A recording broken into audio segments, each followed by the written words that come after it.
De las bacterias que definen qué son las bacterias, qué toxinas producen, dónde se encuentra su información genética. Ya han visto estructura, ¿no ve? ¿Cómo es? No me diga clase.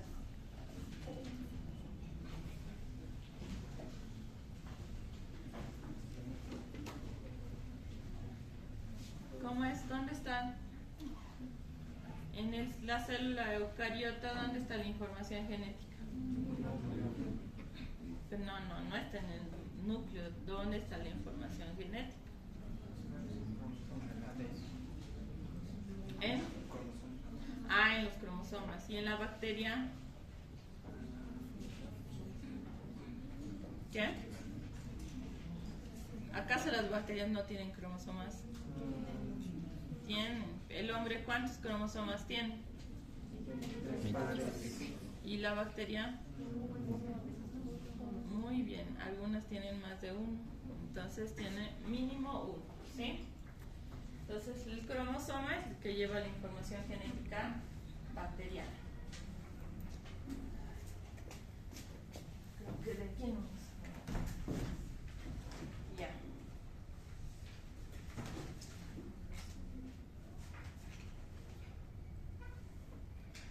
Entonces, para la bacteriología y para las células procariotas, la genética es una parte muy importante porque dependiendo de la genética, las bacterias durante los miles de millones de años que viven en el mundo o sobre la Tierra han ido evolucionando y cada año, cada día, cada semana van evolucionando y van presentando nuevos mecanismos de resistencia a los antimicrobianos, que en el caso de las bacterias patógenas son los que nos importan.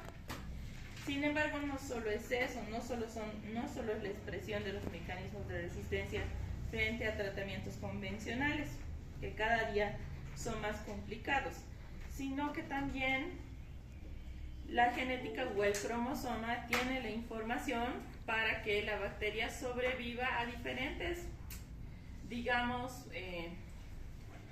diferentes situaciones a las que es sometida en todo el proceso que sufre la bacteria para producir patología, ¿sí? Entonces, para nosotros, para la bacteriología, la genética es muy importante porque ustedes han visto que con la aparición del COVID inclusive, las pruebas para hacer diagnóstico bacteriológico se han modernizado y ahora se utilizan un sinfín de mecanismos para diagnosticar mucho más sencillos y mucho más rápidos que las pruebas convencionales.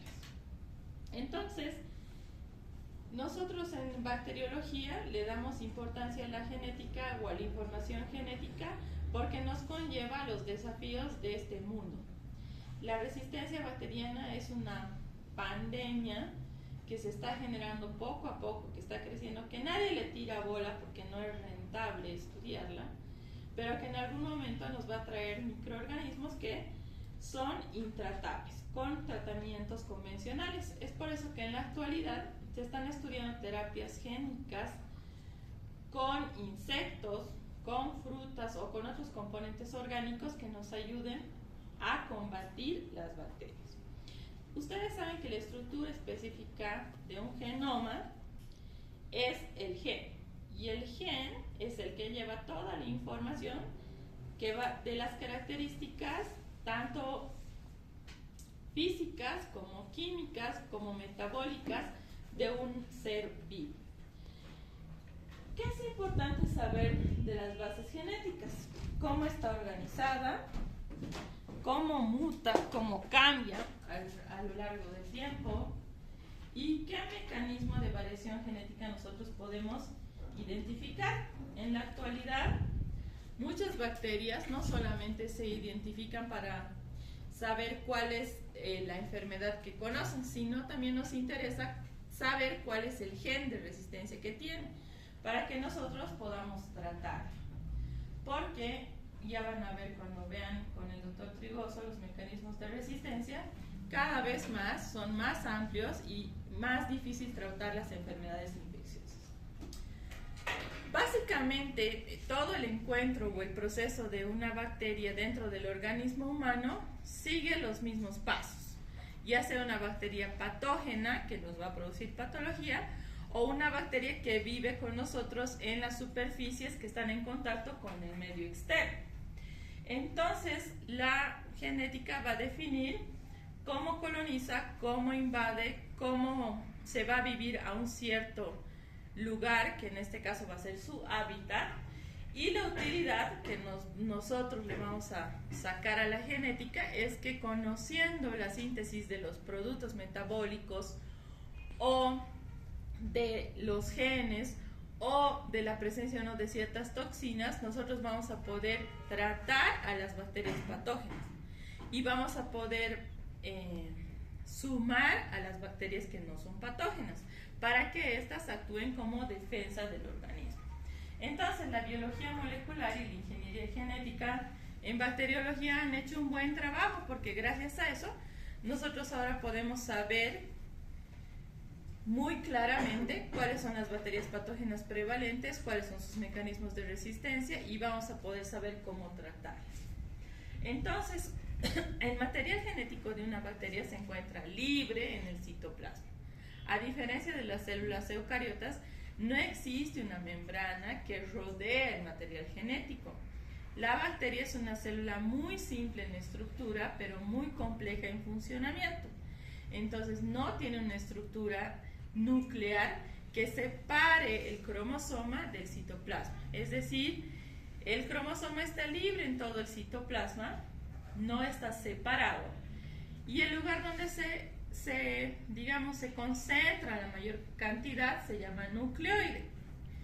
Por eso es que el citoplasma de las bacterias es un citoplasma con un pH ácido, porque el genoma está formado por ácidos. Entonces, cuando nosotros vayamos a teñir las bacterias, vamos a elegir colorantes básicos para poder observarlas al microscopio. ¿Por qué? Porque el cromosoma le da la característica de ácido por sus componentes, ¿sí? El 80% del genoma es DNA, el 10% es RNA y el otro 10% viene de las proteínas, es decir, de la RNA polimerasa. La bacteria tiene una ventaja: no solamente los cromosomas son los que llevan la información genética. Aparte del cromosoma, la bacteria tiene una serie de elementos extracromosómicos que coadyuvan a que la bacteria sea más patógena o menos patógena, o que haya un intercambio de genes entre géneros bacterianos o especies, y hace que ciertos grupos sean más patógenos que otros. Entonces, aparte del cromosoma, la bacteria tiene plásmidos, tiene transposones, tiene integrones, tiene genes cassette, tiene algunas otras estructuras sueltas que van a acoplarse al cromosoma y hacen que la bacteria adquiera nuevas potencialidades, ¿no? Es como un Pokémon mutante, ¿sí? A medida que adquiere ciertas habilidades o se le suma ciertas características a través de los genes, la bacteria se vuelve más poderosa. Sin embargo, esto no es infinito. En algún momento, el mismo cromosoma tiene sus genes de autorregulación y de reordenamiento, donde empieza a eliminar lo que ya no le sirve. Porque, ¿qué pasaría si una bacteria muta infinitamente?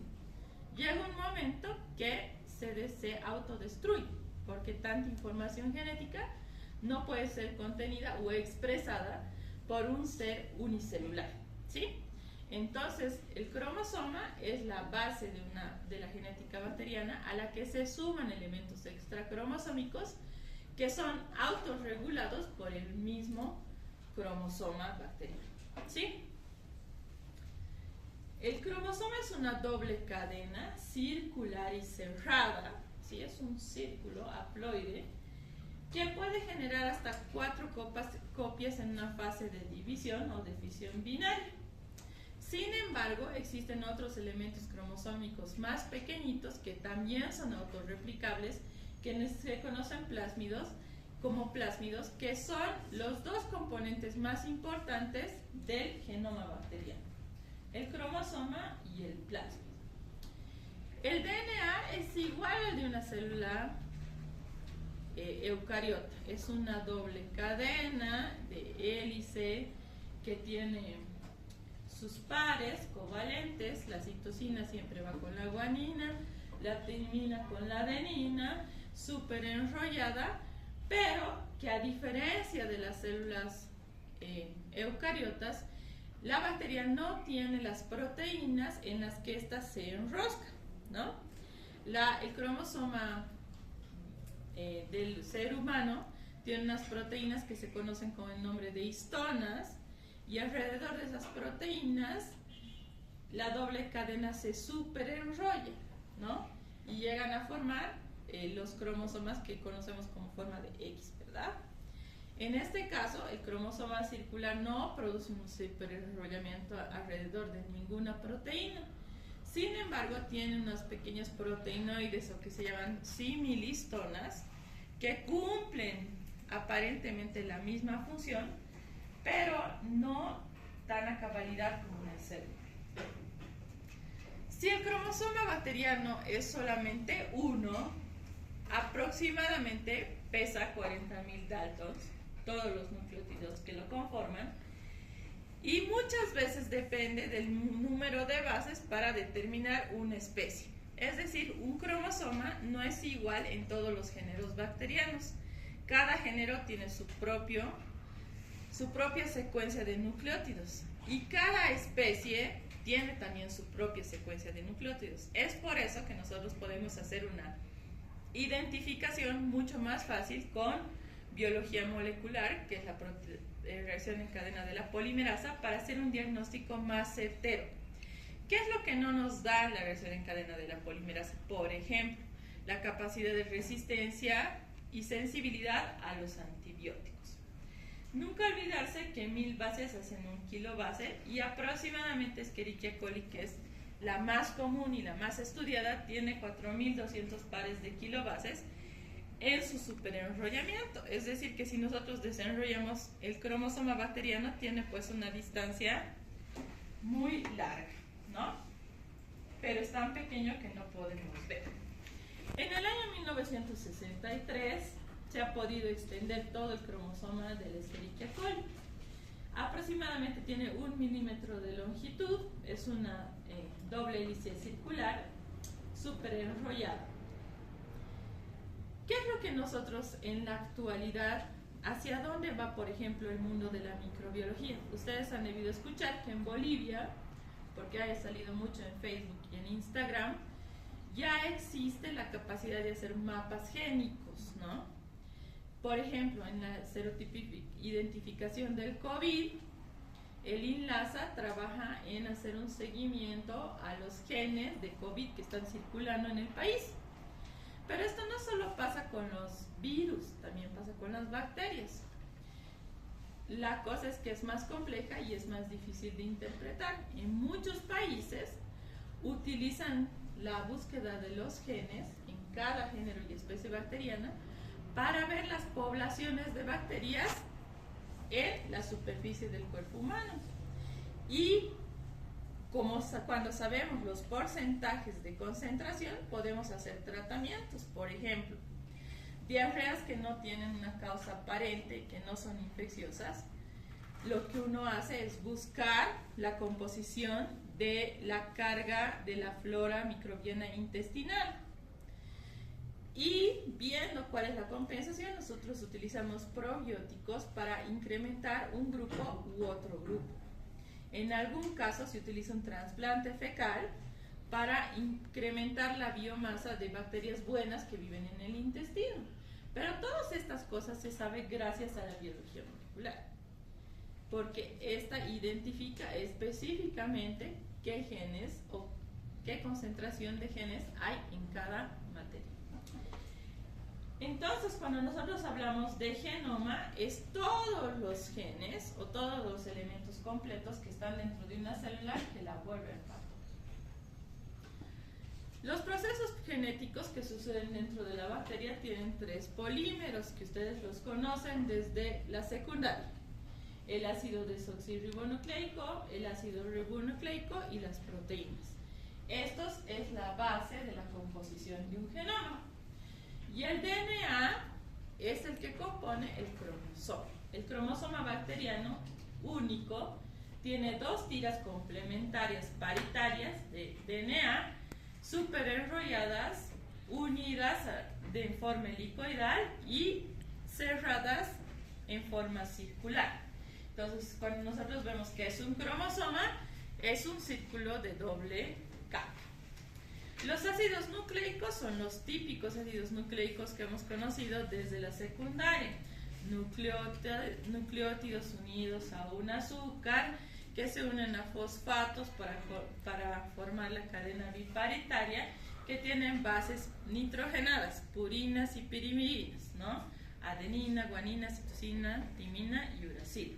Entonces, todo esto es similar, es igualito a la célula eucariota, que varía la cantidad y la información que tiene, ¿no? Entonces, las cadenas del cromosoma siempre son complementarias y antiparalelas y van de una dirección de 3' a 5' en el caso de las bacterias. Entonces, la fisión o la multiplicación de la bacteria siempre comienza en el extremo 3', ¿sí? El RNA tiene 3 diferencias entre la química, existen 3 diferencias claras entre el RNA y el DNA. En primer lugar, las moléculas del RNA tienen un azúcar que se conoce como ribosa en vez de la desoxirribosa entre el DNA y el RNA. El RNA tiene una base de uracilo en lugar de la timina, y el RNA no es una molécula de tira doble, es una molécula de tira simple. Existen diferentes tipos de RNA. El RNA mensajero, que es el que copia toda la información del cromosoma.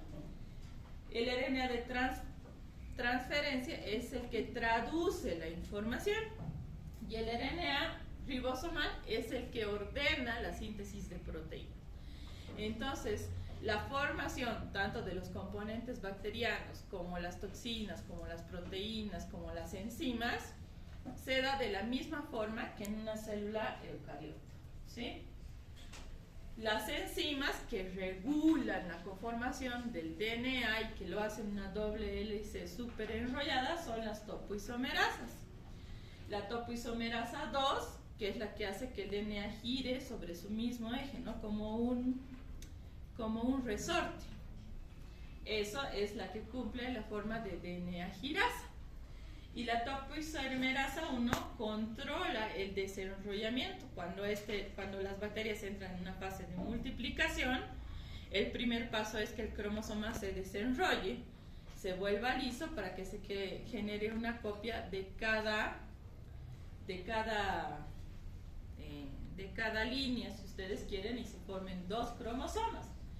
Entonces, la topoisomerasa 1 controla esto, que en el desenrollamiento no haya una alteración de las bases para que el genoma no quede estropeado. Y la RNA polimerasa hace que las 2 tiras de DNA se desenrollen, se separen en 2 tiras paralelas para que se transcriban al mismo tiempo de 3' a 5', es decir, de arriba abajo y de abajo arriba, se copien la cadena del cromosoma, ¿sí? La DNA ligasa une los espacios, los fragmentos sintetizados, y es muy importante cuando existen genes que vienen en plásmidos o en intrones o en transposones que se van a unir al cromosoma. Entonces, esta enzima liga a estos pequeños genes a el cromosoma para que sean expresados. Y la primasa es la que inicia la síntesis de un fragmento roto. Cuando la bacteria se va a multiplicar, se separa la doble hélice y esta enzima es la que empieza a copiar la información genética, ¿sí? Los plásmidos, como ya hemos dicho, son moléculas extracromosómicas fuera del cromosoma, que están conformadas también por ADN circular, mucho más pequeñas, independientes del DNA cromosómico, que se multiplican solas. Es decir, existen muchos plásmidos en cada género bacteriano de diferentes tipos, no siempre de uno, y se pueden además compartir entre bacterias, ¿sí? Entre géneros y entre especies. ¿Qué significa? Que yo puedo tener 50 tipos diferentes de genes plasmídicos que no se expresan porque no están unidos al cromosoma, pero que le puedo transferir a mi compañera algunos, no todos. Entonces, por más de que seamos gemelos idénticos, yo voy a tener una información y ella otra. Y depende qué plásmido se une al cromosoma para que se exprese. Entonces, cada bacteria es individualmente diferente, igual que las huellas del ser humano, ¿no? Eso es lo que nos hace diferentes. Entonces, los plásmidos pueden estar en un número infinito en una bacteria, pueden ser de diferentes tipos, y lo que hacen es ir de una bacteria a otra, ya sea del mismo, de diferente género o de la misma especie, y hacen que cada célula adquiera características diferentes.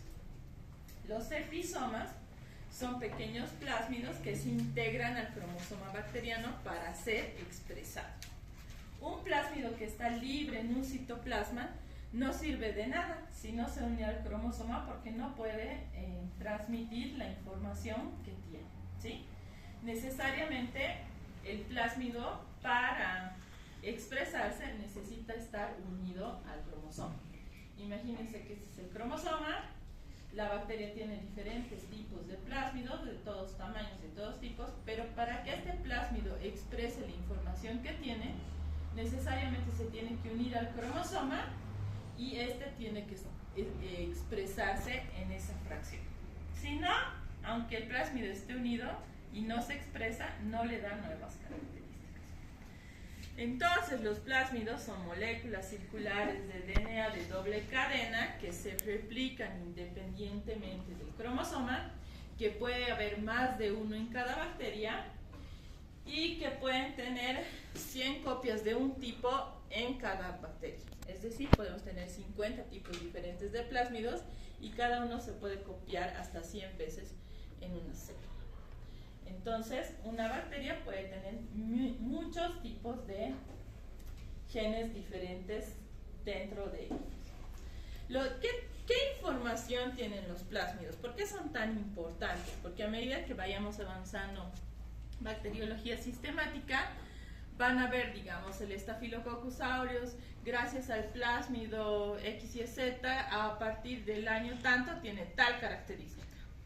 Nos interesa porque dentro de las bacterias, o de la circulación de las bacterias patógenas o no, todavía hay bacterias que las conocemos como wild type, o bacterias, digamos, que no han sido modificadas por ningún otro gen.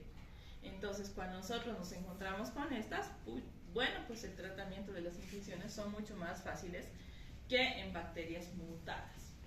Entonces, generalmente, los plásmidos llevan información a la bacteria para que se adapte al nuevo ambiente. Por ejemplo, en la piel vive una bacteria que ya les he dicho, el Staphylococcus aureus, pero también vive en la garganta, pero también vive en los oídos, pero también vive en las mucosas. Entonces, ¿cómo se adapta? Gracias a su genética. ¿Quién le otorga? Los plásmidos. Otra bacteria, el Clostridium, digamos, para que sea patógeno necesita secretar una toxina. Esta toxina la información de secretación de esa toxina está en un plásmido. Si yo me infecto con un Clostridium que no tiene ese plásmido, mi bacteria no es patógena, es avirulenta.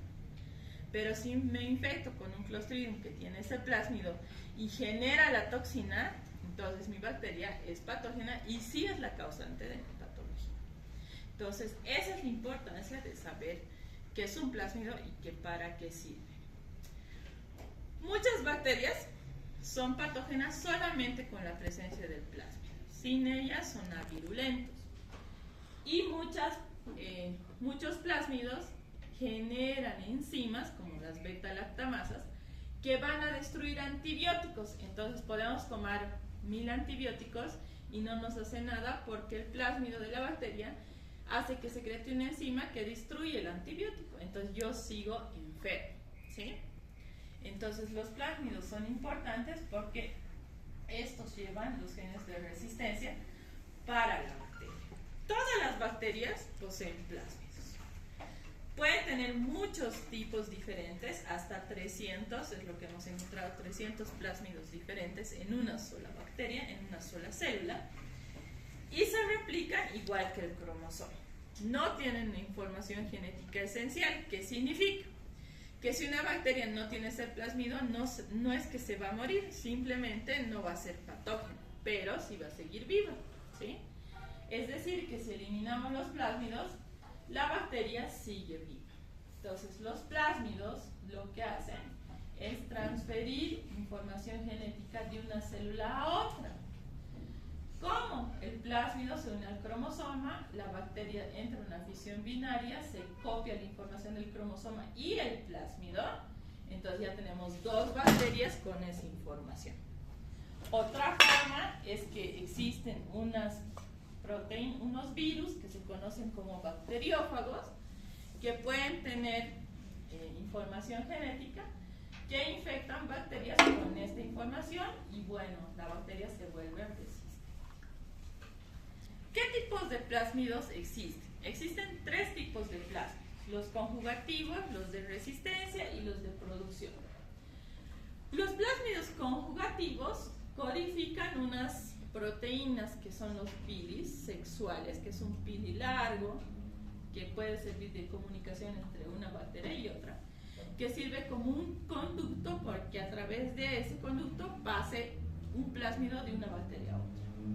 Los plásmidos de resistencia son los que les dan mecanismos de resistencia a las bacterias frente a antibióticos, desinfectantes, cambios de temperatura, etc. Y los plásmidos de producción son aquellos que ayudan a la bacteria a secretar cosas como toxinas, como enzimas, como exoenzimas o algunas sustancias bactericidas que puedan ayudar a matar otro tipo de bacterias también. Entonces, dependiendo del género, cada bacteria tiene diferentes tipos de plásmidos. Los plásmidos también tienen algunas funciones fisiológicas. Por ejemplo, ayudan en la fermentación de carbohidratos o en la hidrolización de la urea. ¿Y eso para qué nos sirve? Nos sirve a nosotros para identificar bacterias y hacer un diagnóstico. Entonces, esto ayudan en la producción de pigmentos, es así que podemos ver algunas bacterias de colores en los medios de cultivo, o secretan algunas enzimas y toxinas que las hacen más patógenas. Lo más importante dentro de una bacteria es que ella todos los días sufre lo que conocemos como recombinación genética. ¿Qué significa?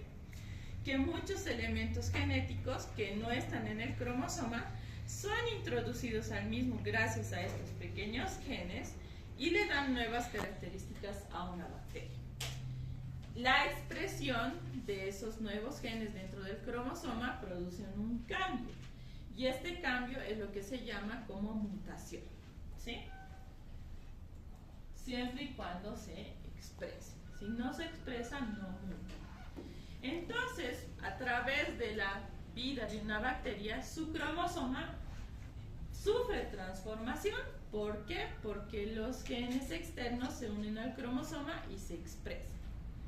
Sufre una transducción porque la transferencia de este gen también puede mediarse por un virus. Y sufre una conjugación porque cuando dos bacterias se encuentran y se transfieren material extracromosómico, se comparten la mutación. Entonces, la forma de transferir información genética entre una bacteria y otra, es decir, la mutación, se da por transformación, transducción o conjugación. Transformación, cuando existe en genoma libre en el medio ambiente y este es asimilado por una célula. La transducción, cuando se da gracias al bacteriófago, ¿no? La inclusión de un cromosoma en una célula. Y la conjugación, cuando dos células comparten información genética, puede ser a través de un pilisexual. Entonces, la transformación ha sido conocida como el elemento más relevante porque la gente no sabía, por ejemplo, por qué aparece la penicilina como un agente salvador. Entonces, cuando en el año 1940 y tantos, 1840 y tantos creo, aparece la penicilina, todo trataban con penicilina, ¿no? Me duele la garganta, penicilina. Me salió pus en el ojo, penicilina. Me dio un absceso, penicilina, etc. Todo era penicilina. Al pasar los meses, se dieron cuenta que algunas infecciones sí se curaban y otras no. Y se preguntaban por qué, si es la misma bacteria. Entonces, ¿qué sucedía? Que estas bacterias, que ya tenían genes de resistencia contra la penicilina, al morir eliminaban su cromosoma al medio externo, pero las bacterias que se encontraban cerca de ellas se fagocitaban esos genes de resistencia, los introducían a su citoplasma y esto se introducía a su cromosoma y también ya se contagiaban la resistencia. Entonces la transformación es cuando una bacteria del medio ambiente libre coge estos genes y los expresa. Muchos trabajos se han hecho con el neumococo, con el agente de la neumonía y también con el estafilococo. Ahora, no todas las bacterias tienen la capacidad de captar genes, introducirlos al cromosoma y expresarlos. Muchas de ellas tienen que tener características específicas y moléculas que integren estos genes al cromosoma. En este caso hay proteínas especiales que coadyuvan a la integración de estos genes al cromosoma. La transducción es lo que les decía. La transducción es la transferencia de genes a través de un virus. Este virus se conoce con el nombre de bacteriófago, ¿sí? Entonces, ¿qué sucede? Van a disculpar, mi celular está... ¿Qué sucede? Este es un virus que tiene una membrana, un cuerpo, unas patitas y este es el DNA. Este virus se une a la membrana de las bacterias y le inyecta la información genética. Esta información genética se une al cromosoma y genera más virus. Estos virus se liberan y van a infectar otras células. Al infectar otras células, pueden unirse y expresarse el cromosoma y cuando esta bacteria se multiplica, lleva la información del bacteriófago y del cromosoma a una nueva bacteria.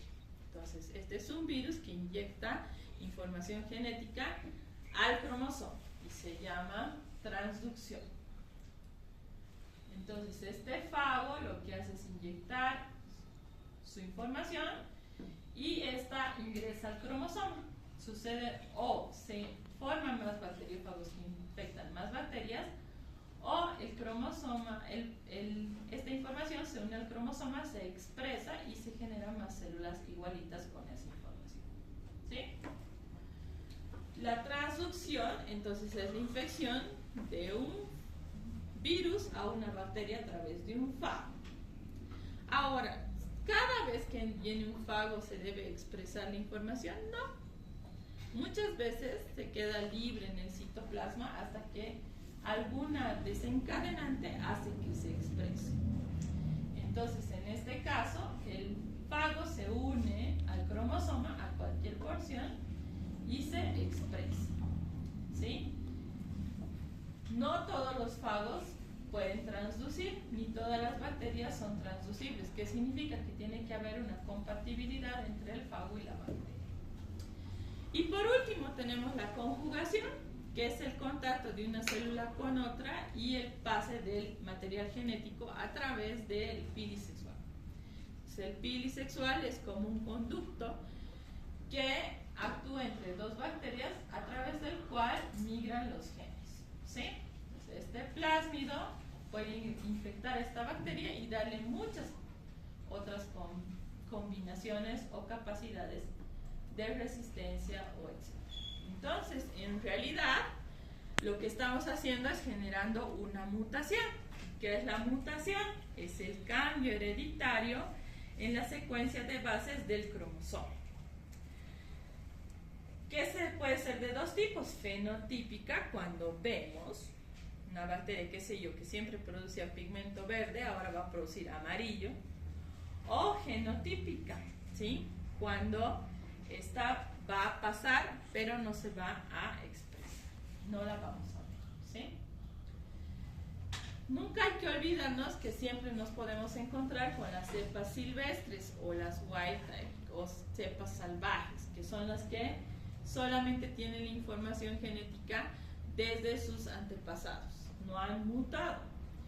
Pero a medida que pasa el tiempo, estas cepas van mutando y estos cambios no siempre son buenos, en algún caso son perjudiciales y en algún caso pueden destruir a las bacterias. Es lo que ahora se estudia. Como hemos visto que los antibióticos ya no hacen daño a las bacterias y los tratamientos antibióticos cada vez son más caros, se estudia ahora la capacidad de introducir genes que destruyan a la bacteria, que logren su autodestrucción. La segunda parte de esta clase es la fisión binaria. ¿Qué es la fisión binaria? La fisión binaria es la forma de multiplicación de la bacteria, ¿sí? ¿Cuál es la multiplicación en las células eucariotas? ¿Cómo se conoce el proceso?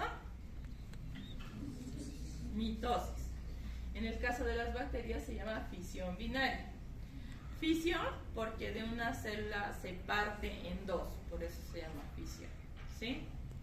Entonces lo que sucede es que en primer lugar, el primer paso para que suceda la fisión binaria es que el cromosoma se multiplique en dos. Entonces lo que sucede que se desenrolla y cada cadena forma un igualita.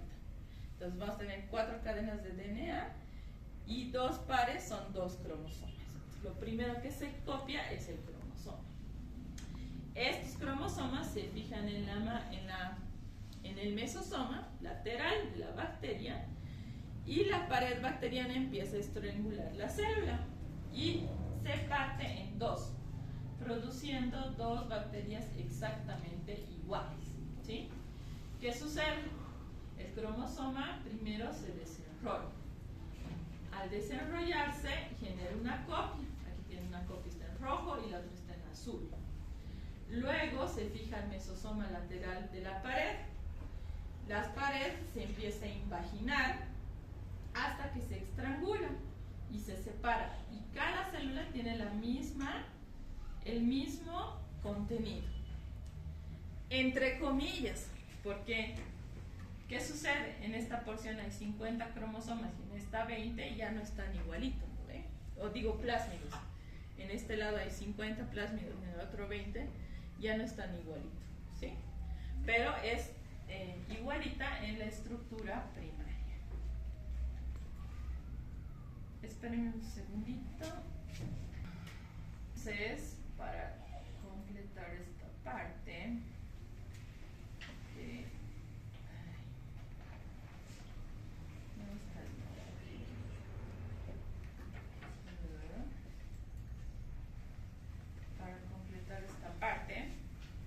vamos a ver que todo este proceso de fisión binaria sucede en un tiempo, ¿sí? Van a disculpar.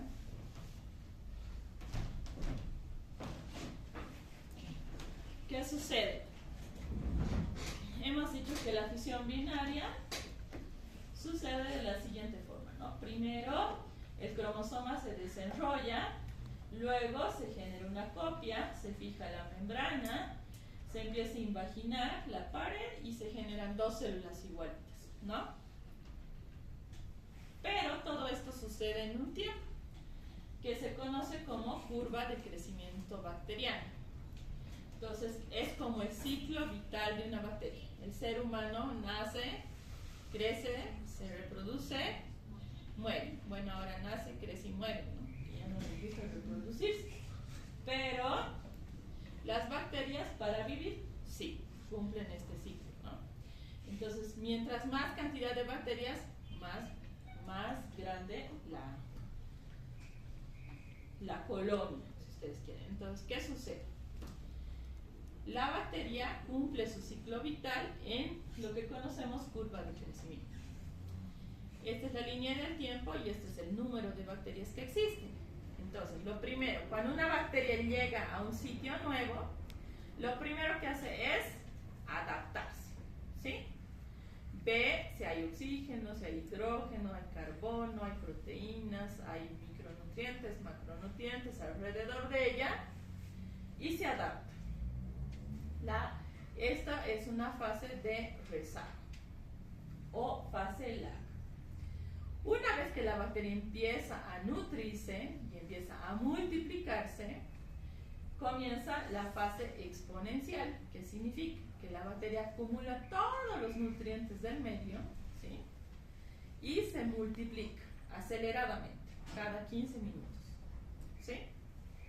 Cuando ya los nutrientes van disminuyendo, la bacteria desacelera su multiplicación, porque claro, más comensales en el mismo lugar, llega a la fase estacionaria. Una vez que pasa la fase estacionaria, se van agotando los nutrientes del lugar, viene la fase mortal o de decrecimiento. Entonces, ¿qué sucede? En la fase lag, ¿sí? O la fase de rezago o de letargo, que es la primera fase, es el periodo de adaptación al medio ambiente. La bacteria ve cuáles nutrientes en cantidad y en calidad existen. En este momento existe reproducción bacteriana, pero no significativa, ¿sí? La duración es variable y en este momento las células crecen de tamaño, no de cantidad, ¿sí? La fase log o la fase exponencial o logarítmica, que es la segunda, comienza cuando la bacteria empieza a alimentarse activamente y la fase metabólica intracelular es elevada. En este caso, la multiplicación bacteriana es altamente activa y casi no hay muerte celular.